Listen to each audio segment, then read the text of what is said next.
The views, thoughts, and opinions expressed in this commentary belong solely to the author and do not necessarily represent the views of our company, management, staff, or our affiliates.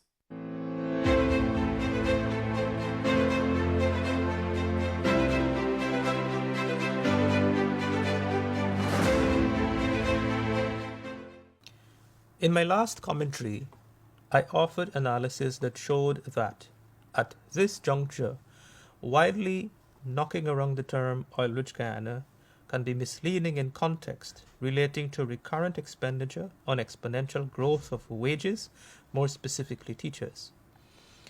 Continuing from where we left off, the following is a comparative contextual view of Grenada's education sector budgetary allocations versus Guyana's.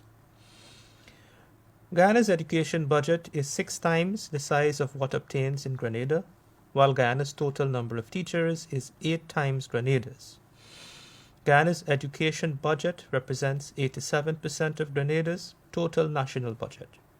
Grenada has a total student population of 22,000, which would give rise to a student-teacher ratio of 12:1.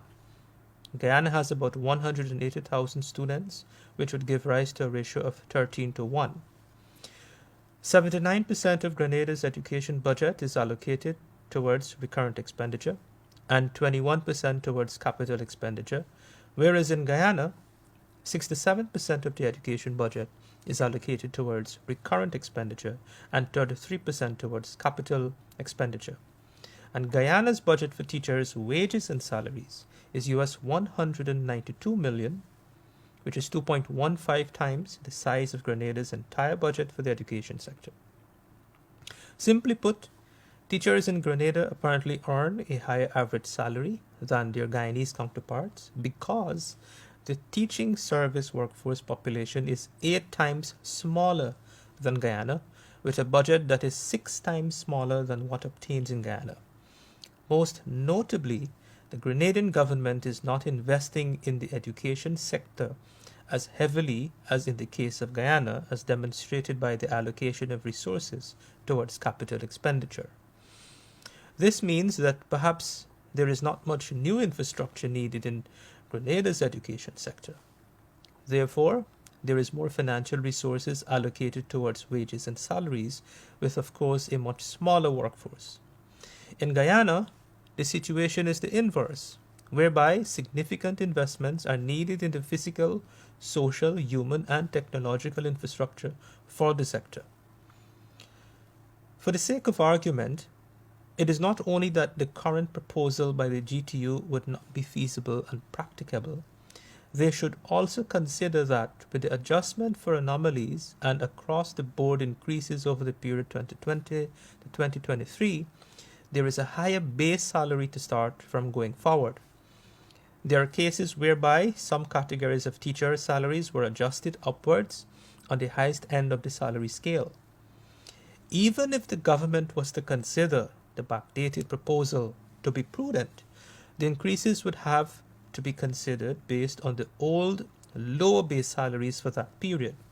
For example, the trainee teachers previously were earning a stipend of $12,000 monthly.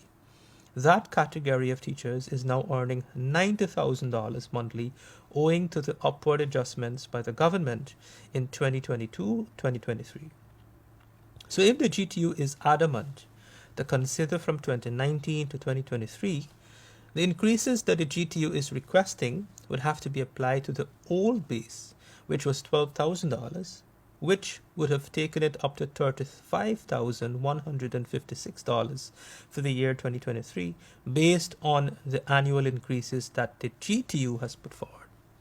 Clearly, this is much lower, 2.5 times lower than what this category of teachers are earning currently on account of the upward adjustments. Henceforth, it would be in the best interest for this category of teachers to consider increases from 2024 onwards through a multi-year agreement such that the benefits accrued therefrom would ultimately be greater than the GTU's original proposal. The leadership of the GTU is therefore urged to return to the negotiation table with the authorities in good faith, and like their Grenadian counterparts, opt for a multi-year agreement for the period 2024 to 2027 or 2024 to 2029, which the government of Guyana is more than willing to consider and honor.